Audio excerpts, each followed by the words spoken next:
que hay que analizar, y estamos analizando desde la Asociación Rural, es la relación costo y precio de venta, ¿verdad? El primer tema importante es mirar para arriba a ver cómo viene la lluvia. Esos son los grandes desafíos que tiene el Uruguay, saber cómo enfrentar las condiciones climáticas. Uno de los grandes desafíos que tenemos también como país es aumentar nuestra productividad. La realidad agropecuaria ha cambiado muchísimo, la tecnología ha cambiado también, la productividad ha cambiado. El productor es conservador, pero a su vez, cuando ve que hay futuro en lo que hace, apuesta, invierte y produce.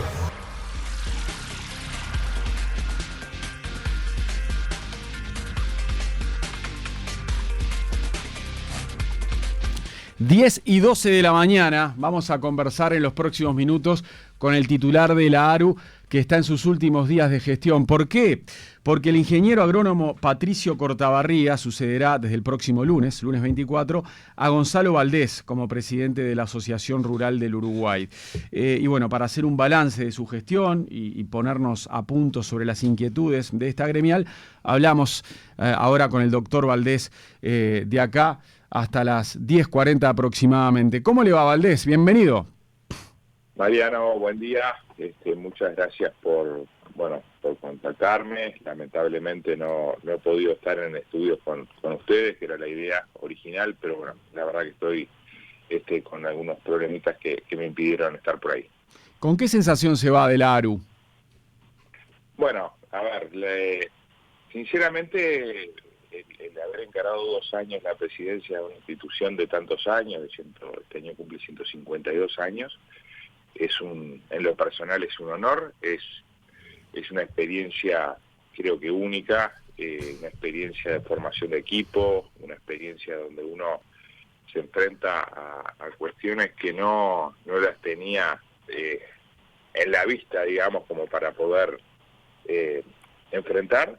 Pero bueno, por suerte se formó un excelente equipo, trabajamos, y bueno, tuvimos 2 años bien complejos, ¿verdad? Porque bueno, todo lo que ha sucedido, tuvimos la salida de una pandemia, tuvimos lo que tuvo las consecuencias de una invasión de Rusia a Ucrania, que generaron un impacto muy importante en el sector agropecuario, y bueno, estamos terminando con una sequía histórica para el país, y todas estas cosas obviamente llevaron a muchas gestiones, a estar muy activos sobre el tema, y bueno, todo lo que tiene que ver con lo que tiene y debe hacer una gremial. Valdés, buenos días. Le consulto, esto que usted está enumerando rápidamente, la pandemia, la sequía histórica, ¿pausó algún proyecto que tenía la ARU y que no pudieron concretar por las dificultades climatológicas, por ejemplo, o sanitarias? En realidad, la función de la Asociación Rural como tal es enfrentar estos problemas.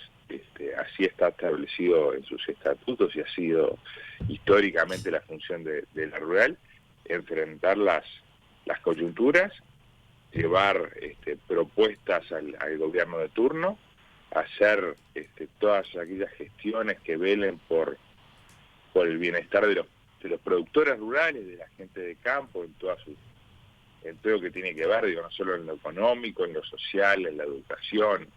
Y bueno, justamente fueron coyunturas o son coyunturas, pues los efectos de la sequía siguen vigentes, que hacen que la asociación rural tenga que estar muy activa. Y entonces, en definitiva, el proyecto de la asociación rural justamente se puso al 100% durante estos periodos conflictivos, o sea, problemáticos. ¿Hasta cuándo se van a sentir los efectos de la sequía en el sector? Mariano, mira, la verdad que, o sea, como ustedes saben, el sector agropecuario se compone de distintas subactividades, ¿verdad? Está la agricultura, está la ganadería de carne, la de leche, granja. Bueno, es muy dispar las actividades, por estación obviamente también. Y ahí los impactos son totalmente distintos. Tenemos una agricultura donde el impacto ya está consolidado, ya está, el golpe fue muy duro. Las pérdidas hay que darlas por pérdidas, inmediatamente mirar hacia la zafra de invierno, empezar a sembrar trigo, cebada, colza y demás, y tratar de recuperar lo que se perdió en soja, maíz, por ejemplo. Y en ganadería, para darte la otra punta, digamos, el efecto es más, obviamente hay efectos inmediatos, pues la capacidad corporal del ganado ha caído notoriamente, las consecuencias en las experiencias también han sido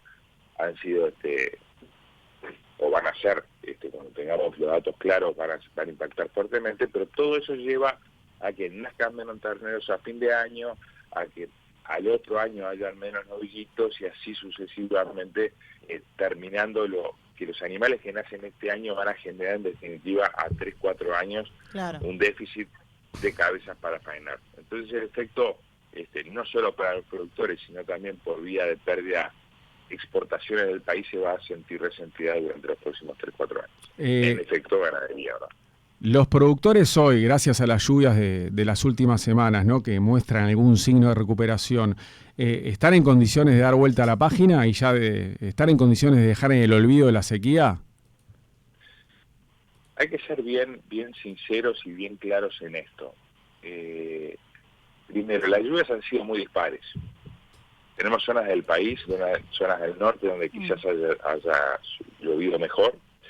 Tenemos zonas del sur donde te diría que la zona de San José, Flores han sido de las más golpeadas durante todo el periodo, donde ha llovido en el torno de 100 milímetros en el mes de marzo. Los campos se han pintado de verde, ¿sí? Y bueno, a mí no me gusta personalizarlo cuando hablo de gremialismo en lo personal, pero bueno, me tocó estar ahí y estoy ahí y lo vivo día a día. Y te pongo un ejemplo, o sea, los campos sí están viniendo, sí hay verde, no hay aguadas naturales. No las hay. Claro. Digo, ¿A quiénes ve más recuperados? ¿Qué zona del país ve más recuperada? Zona, te diría, de repente, Paysandú, tirando hacia el este. Porque el gran problema que tenían los productores era que, si bien ahora, como recién mencionaba Valdés, se empieza a poder ver el verde en la campaña, pero lo cierto es que a fin de año y al principio de lo que había era tierra pura, el miedo era incendio y realmente los animales no tenían qué comer. Exacto. El tema, a ver, el tema es que... Y eso fueron pérdidas brutales. Sí, lo que estamos hablando de pérdida de pintar de verde el campo, tiene un elemento más, te diría, más importante. El tiempo de marzo hasta la entrada del invierno, que puede ser que empecemos, bueno, el frío, ayer en campaña el frío era una cosa muy importante, el cambio de temperatura en el día de ayer fue enorme, y así va a seguir seguramente, y el invierno lo vamos a enfrentar. Y si hay algo que todos sabemos, que en el invierno la vegetación no avanza. Sí, no, la helada lo quema todo. Bueno, después viene el tiempo de heladas, que no es en abril, pero ha pasado, históricamente las heladas de abril no son pocas, mayo seguramente las tendrá, y desde que empezó de marzo al mes de mayo, el tiempo nos da para recuperar un volumen de forraje necesario para pasar el invierno. Sinceramente, lo que va a ser durísimo va a ser el invierno, en términos ganaderos, ¿verdad? Estamos hablando de los animales que, bueno, necesitan, bueno, las vacas que se hayan preñado van a necesitar desarrollar la gestación lo más normal que pueda, necesita la parte nutricional fundamental para desarrollar bien el ternero, llegar con fuerza a la primavera para poder parir, porque acá hay un hecho que hay una vaca débil, pare y no se para. Sí, se termina muriendo. O hay que estar, sí, esperemos que no lleguemos a eso. Pero de ahí después criar al ternero, tener la leche suficiente para darle al ternero, y con esa combinación de debilidad, necesidades nutricionales para dar de mamar, todavía tener una sobra para poder peñarse de vuelta. La verdad que es complicadísimo. Sinceramente, es muy complicado. Como te digo, hay lugares donde el agua escasea. Sí, sí. Valdés, ¿tuvieron casos de productores que abandonaron su tarea productiva, o sea, que se declararon que no va más por esta sequía? Es una decisión, que no se implementa de un día para el otro, ¿verdad? No entiendo. Digo, no es fácil desprenderse, salir de una explotación agropecuaria. O sea, ahora, que se lo están cuestionando, se lo están planteando, sí los hay. ¿Pero tuvieron casos ya registrados o todavía no? Bueno, personas que han cambiado por lo pronto de giro, sin lugar a dudas. Es decir, un tambero, ¿verdad? Que produce sus reservas para el invierno, tiene que empezar a comerlas en octubre, noviembre, las come, bueno, obviamente por la seca, octubre, noviembre, diciembre, febrero, enero, febrero se queda sin, en todo el mes de febrero se queda sin reservas para enero, para el invierno. La verdad que entra en jaque. Bueno, y teniendo en cuenta igual que el sector lácteo viene en crisis hace ya mucho tiempo. No, bueno, pero lo que pasa es que, ese es el sector donde quizás se puede salir más rápido en términos de pasar, por ejemplo, a la agricultura. Uh-huh. Es decir, bueno, pasó la seca, el invierno puede ser, bueno, cambio el destino de mi campo y lo saco de lechería y me voy derecho a la agricultura. Es un cambio que ha pasado mucho durante todo este tiempo y obviamente con estos momentos quizás es lo que más, el cambio más rápido, se estoy hablando en términos de velocidad de concretar esos cambios de clima, ¿verdad? Ni que hablar que en términos de ganadería gente que está cuestionando salir de un sistema de manejo a otro. Ojo, también están, y creo que es lo que es principal y más se ve, porque esto es importante, lo que creo que más se ve, muchos productores están pensando en invertir más. O sea, en apostar a seguir produciendo. El 99% de los productores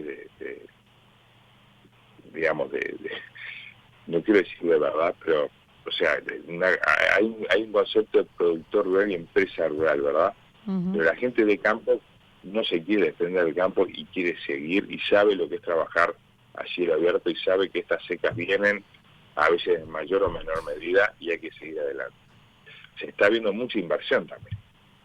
Lo bueno que fue el año pasado, porque hay que reconocerlo, hay que decir cuando las cosas van bien y cuando las cosas van mal. El año pasado fue muy bueno, terminamos un primer semestre excelente en todos los rubros. Y bueno, lo logrado en ese ejercicio lo estamos volcando a tecnología. Lo estamos volcando justamente para suplir la falta de agua en caudales. Bueno, en paralelo están viendo cañerías con bebederos, por ejemplo. Se están mejorando la forma de pastoreo, va a haber que volver a sembrar todo lo que murió, porque acá no solo se afectó el ganado, sino que se afectaron las pasturas, murieron las pasturas. Hay que volver a invertir en volver a sembrar todo y no es barato. Sí, estamos hablando en el entorno de 400 dólares por hectárea. Quizás, o sea, el volumen es muy grande. Valdés, ¿qué cantidad de leche han tenido que tirar los productores debido a este paro en el sector lácteo? La verdad que no lo tengo cuantificado, lamentablemente. Pero ya está preocupando eso, ¿no? No, todo, a ver, es un contrasentido, ¿verdad? Un país productor de alimentos. Somos 3 millones de habitantes. Hacemos alimentos para 30 o 40 personas y todavía tenemos que estar tirando, la verdad que desperdiciando esa materia, sí. Es increíble, es de no creer. Hay una realidad, el tambero no puede aguantar la leche porque la vaca hay que ordenarla todos los días como enferma. Uh-huh, es un tema de salud y bienestar animal. La vaca hay que ordenarla 2 veces por día, cada 12 horas, hay que sacarle leche, sí. Sacarle leche y entonces en definitiva, bueno, la leche para uno tiene que ir y si no hay lugar para estoquear, no queda más remedio que tirarlo. Es horrible, una cosa inimaginable que suceda en un país civilizado que pretende ser civilizado. Horrible, sí. Pasa. Valdés, registraron en las últimas horas otro foco de gripe aviar, esta vez en Montevideo. El segundo. ¿Qué tan preocupados están en la gremial por este tema? Bueno, obviamente es un tema que preocupa. No es saber, lo que siempre hay que dejar en claro que esto no afecta el consumo ni de huevo ni de carne aviar. Eso es creo que es el primer deber que tenemos todos los que hablamos del tema, es dejar eso bien claro, que puede haber o que hubo, por ejemplo, el caso en Chile, por manipular una ave enferma, que se haya enfermado una persona. Eso hay que ser muy... Sí, acá ya lo hablábamos con el infectólogo Henry Albornoz, o sea, se transmite solo manipulando un animal enfermo. Exacto, eso es importante porque Sí. o sea, Pero no el armar, Exacto, básicamente. no es por ingesta de alimentos. No alarmar exactamente el consumo de huevos y de carne aviar es importante, así que digo, no, por ese lado no va. Obviamente el impacto es a nivel de producción, no somos los únicos, toda la región lo está sufriendo, es un problema importante, las decisiones de los servicios sanidad animal del Ministerio están haciendo las gestiones y bueno, todas las acciones necesarias para eventualmente vacunar y bueno, buscar una vía de salida por ese lado, y como todo, creo que el Uruguay va a tener la capacidad de poder desarrollar un buen plan sanitario, así como lo ha hecho con el COVID. O sea, el Uruguay tiene esa capacidad y tiene esa cultura de hacer las cosas prolijas y así es reconocido internacionalmente que sanitariamente es un país que marca una diferencia. Y después está lo que reclama el sector y lo que decida el gobierno para rescatarlo, ¿no? Por ejemplo, los productores avícolas van a poder acceder a créditos por más de 1 millón de pesos para que no haya una razón económica para no proteger la cadena comercial de la gripe aviar. Eso fue lo que explicó en las últimas horas el director de la granja, Nicolás Chiesa. ¿Es valiosa esa medida?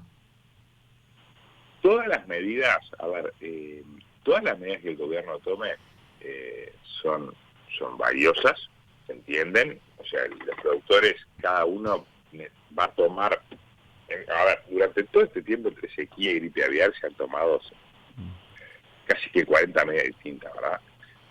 Ningún productor va a tomar toma todas las 40 medidas. Uh-huh. Va eligiendo y va teniendo un paquete de medidas que le va sirviendo a su realidad, sistema. Claro. De trabajo. En este caso el crédito, bueno, si lo trasladamos a dólares, es de unos $26.000. ¿Es útil para los productores avícolas eso? ¿Se termina usando? Y mirá, todo depende de escala. Es una cuestión de escala. Siempre ayuda. Yo creo que siempre o sea, una mano, como en la seca, el corrimiento de vencimientos, nos ha dado una mano para poder utilizar ese dinero en otras cosas. En esta situación lo mismo cuando hay que sacrificar aves, cuando bueno, hay que tomar las medidas necesarias de que no haya contaminación en galpones de determinadas aves, especialmente la de cría. Es muy importante tener esa ayuda de financiamiento para poder tomar esas medidas, así que por supuesto, son medidas importantes. ¿Qué le están pidiendo hoy al gobierno para mitigar los efectos del atraso cambiario? ¿Qué tema? El del dólar bajito. La verdad que es un tema que es bien complejo, que insólitamente se nos cruza con la seca que nos agarró y nos está, bueno, sí, ahora ya se moderó un poco, pero con los efectos de la invasión de Rusia a Ucrania, donde los insumos estaban carísimos y bueno, es una combinación muy complicada. Es un deber país, acá sí no dependemos de ningún efecto externo, digamos, el Uruguay de por sí podría tomar una política distinta. Nosotros estamos sobre este tema permanentemente, diría que no es nuevo, siempre lo tenemos, la Asociación Rural en manos de la Dirección de Estudios Agroeconómicos, es uno de las cosas que monitorea año a año y hace años. Siempre hemos tenido una fase de atraso, siempre hemos estado un 20, un 15% abajo, nos estamos acercando a un 30% y es preocupante. Por eso nosotros desde, si no me equivoco, en el mes de junio, fue la primera reunión que tuvimos con el Banco Central, veíamos que la situación venía agravándose, veíamos luces amarillas, casi que naranjas.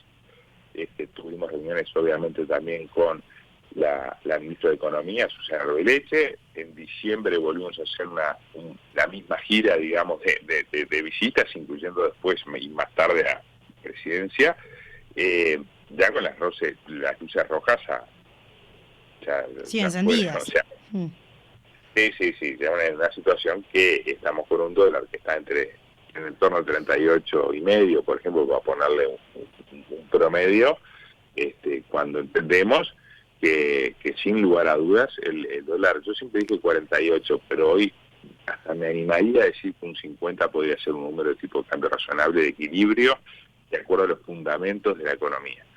Ese sería el número.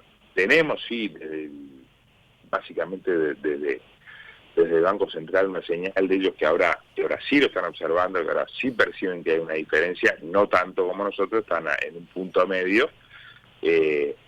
Esperemos que las tasas que se establezcan, porque las tasas tiendan a empezar a bajar, y bueno, esa es una señal que tiene que dar el Banco Central.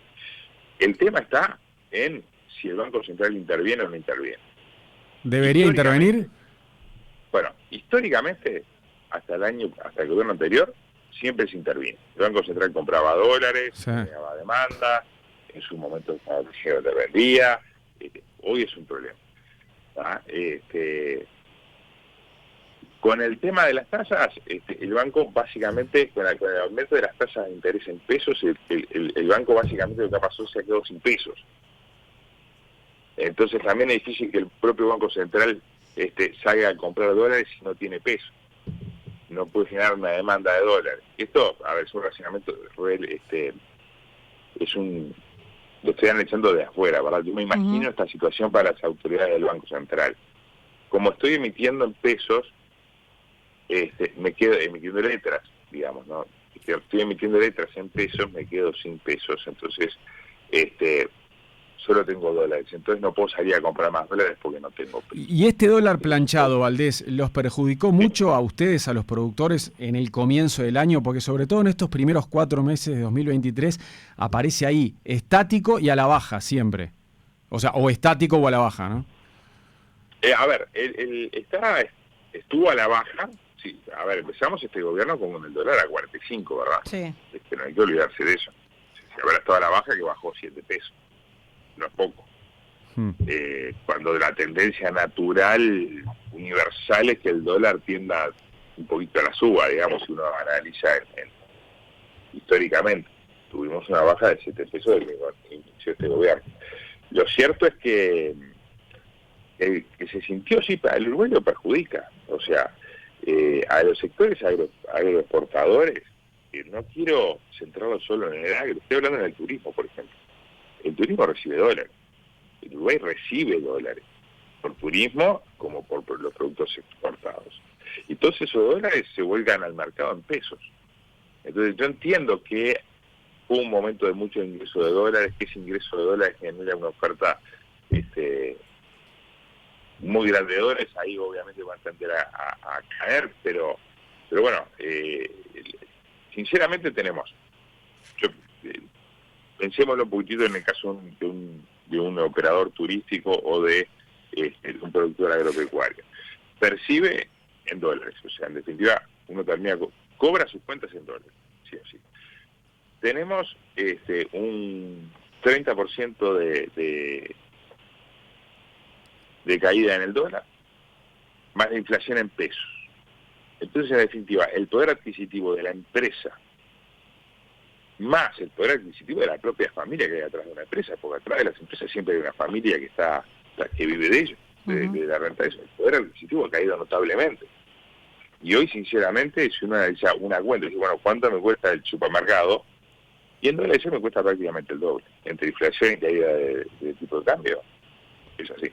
La semana pasada entrevistamos a Martín Uría, el presidente de la Federación Rural, y el ingeniero Uría decía desde su gremial que el gobierno ha tomado buenas medidas para el sector agropecuario, ¿no? Él le ponía buena nota al Poder Ejecutivo, ¿no? En cuanto a medidas, estaba conforme.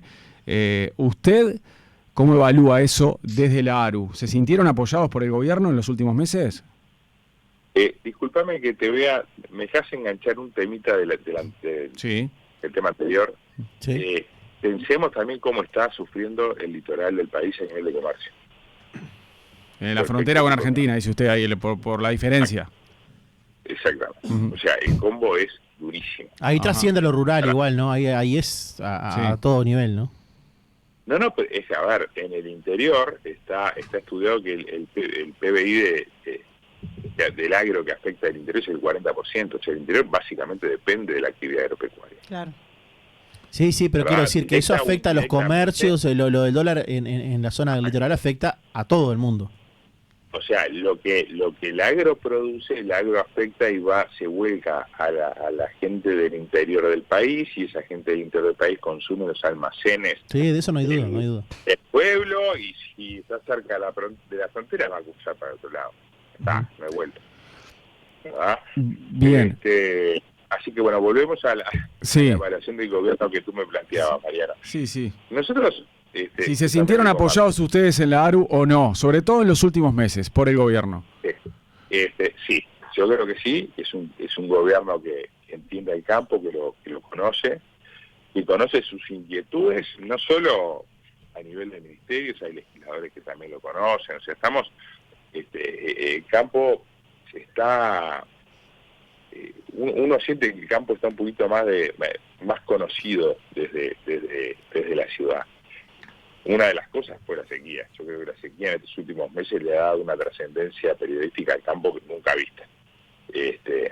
Pero bueno, a nivel de gobierno entendemos que sí, que el gobierno ha entendido, entiende la necesidad del campo. Llamativamente está el tema del atraso cambiario. Sinceramente. ¿El caso de qué que no escuché? Caso cambiario. Del atraso cambiario. El atraso cambiario de lo que hablábamos recién, sí. Llamativamente sí. A mí me llama la atención que estemos en esta situación con este gobierno. Eso es lo único que le sorprende de este gobierno, a usted. En términos de apoyo al sector, sí, ojo, y aparte en un momento que el gobierno apoyó al campo en momentos difíciles. El talón de Aquiles sería eso, lo del atraso cambiario y la postura del Banco Central hoy. Exacto. Nosotros, o sea, apoyó al campo cuando tuvo que apoyarlo en la época de seca, pero lo exigió, y lo exigió fuerte en momentos de la pandemia, cuando sabía que el campo era el motor que tenía que sostener a la economía nacional. Eso quería preguntarle, la pandemia de alguna manera dejó sobre la mesa una realidad que muchos conocemos, pero capaz que para otras personas no era tan popular, que el campo era efectivamente el motor de la economía del Uruguay. Disculpa, no te terminé de entender la pregunta. Si la pandemia y el bloqueo que hubo a nivel nacional y mundial justamente por la emergencia sanitaria que hubo en todo el mundo, lo que hizo fue subrayar el motor importante que es la ganadería, el campo para nuestro país, a nivel económico. Sí. O sea, a ver, lo que pasó en Uruguay, ojo, Uruguay es uno de los países más ganaderos del mundo, ¿no? Sí. En términos de relación habitante, cabezas de ganado y demás, ¿no? Pero lo que permitió en Uruguay es una especie de laboratorio, es decir, cerrar todo, no dejes entrar a nadie del país, que no haya abastecimiento, que se complique el abastecimiento de determinados productos, cerrar los comercios, cerrar todo, no puedes ir ni al cine, y lo único que funciona es el agro. ¿Y el país qué pasó? Por eso preguntaba justamente. Sí, yo creo que nos dejó la enseñanza de que el agro para el Uruguay es fundamental y es el motor de la economía que lo empuja. Y obviamente que se sufrió, hubo mucha gente que sufrió en la pandemia, mucha gente sin trabajo, mucha gente con necesidades, aumentó la pobreza, por supuesto que sí. Pero el Uruguay estuvo preparado para reaccionar y reaccionó rápido una vez liberado las otras actividades. O sea, si uno analiza las curvas de crecimiento a nivel internacional, ve claramente que el Uruguay fue de los países que reaccionó más rápido. Y eso es porque tenía una base, un motor que nunca se apagó, y que era la actividad agropecuaria. Ojo, también se tomaron, esto va acompañado de la mano que la actividad agropecuaria siempre va de la mano de una actividad agroindustrial. Claro. ¿Verdad? Y la pata agroindustrial estuvo muy bien manejada en términos de pandemia. O sea, teníamos que cumplir unos protocolos muy estrictos, especialmente para los países que les exportamos carne, como por ejemplo China, que no vaya a trabajar un solo trabajador con COVID en un frigorífico, que no haya un caso, que se pare la faena si aparece alguien, que los productos vayan y lleguen y sean controlados y que no lleven ningún tipo de rastro de COVID. Bueno, pasamos todo eso. Uno a veces se olvida de las cosas, y eso que fue hace 2 años, pero las complicaciones y la dificultad de logística que tuvimos en esos momentos fueron enormes. Depender de pasar todos los productos nuestros primarios por una industria que no podía contaminar de ninguna forma de COVID los productos para entrar a China, fue un... Bien, Gonzalo Valdés, presidente de la Asociación Rural del Uruguay, gracias por este rato en Punto de Encuentro. Le quedan 5 días al frente del ARU. Buen final, le deseamos. Bueno, muchísimas gracias, un gusto poder conversar con ustedes y disculpas nuevamente por no haber podido... Por favor, ¿a qué se va, cortito de una línea, qué se va a dedicar después de 5 días? ¿Qué le queda por delante, además de disfrutar de la familia? Disfrutar de la familia, como siempre, y ir a un lugar de campo medio más fijo. Muy bien. Gracias, Valdés. Un abrazo, que pase bien. Gracias a ustedes. Chao, chao. Mariano López, Tuque García, César Sanguinetti. Punto de Encuentro. Más periodismo y más comunicación. Te voy a contar por qué cada vez más y más gente